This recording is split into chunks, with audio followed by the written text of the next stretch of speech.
High all welcome to mini vlog. Morning లేస్తుంది. ఈరోజు బ్రేక్ఫాస్ట్కి కొంచెం లైట్గా స్మూదీ నెక్స్ట్ గ్రీన్ జ్యూస్ చేసుకుందాం అనేసి డిసైడ్ అయ్యాను. పవర్ అయితే అస్సలు ఉండట్లేదు అనమాట. నేను ఇంకా ఇడ్లీ దోశ బ్యాటర్ కూడా లేదు చేయడానికి. సరే ఫస్ట్ అయితే ఈ సరస్వతి ఆకు ఇన్ఫ్యూజ్డ్ వాటర్ పెట్టేశాను. రైస్ ఆఫ్టర్నూన్ కొంచెం నానబెట్టి పెట్టేశాను.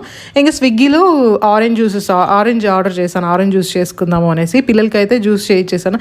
అంత ఫ్రెష్గా అనిపించలేదు నాకు. పిల్లలకి ఆరెంజ్ జ్యూస్ చాలా ఇష్టం అనమాట. బాగా అలవాటు చేసేసాను వాళ్ళకి. ఇంకా మా హస్బెండ్కి కొంచెం ఉంటే మేమిద్దరం హాఫ్ గ్లాస్ని దాన్ని షేర్ చేసుకుందాము. పిల్లలకి కొంచెం ఆమ్లెట్ చేయించేసాను అనమాట. ఒక 2 eggs ఒకేసారి వేసి తీసుకున్నాను. ఈ ప్యాన్ అయితే ఆమ్లెట్స్ వేసుకోవడానికి బాగా హెల్ప్ అవుతుంది. బాగా రౌండ్ షేప్లో కరెక్ట్గా వస్తుంది అనమాట. ఇంకా పవర్ రాకపోయేసరికి మా హస్బెండ్ ఇలా కాదులే అనేసి వెళ్ళి లాస్ట్ వీక్ ఒకసారి ఒక ప్లేస్లో తిన్నాం అనమాట బ్రేక్ఫాస్ట్. అక్కడ బాగుంది.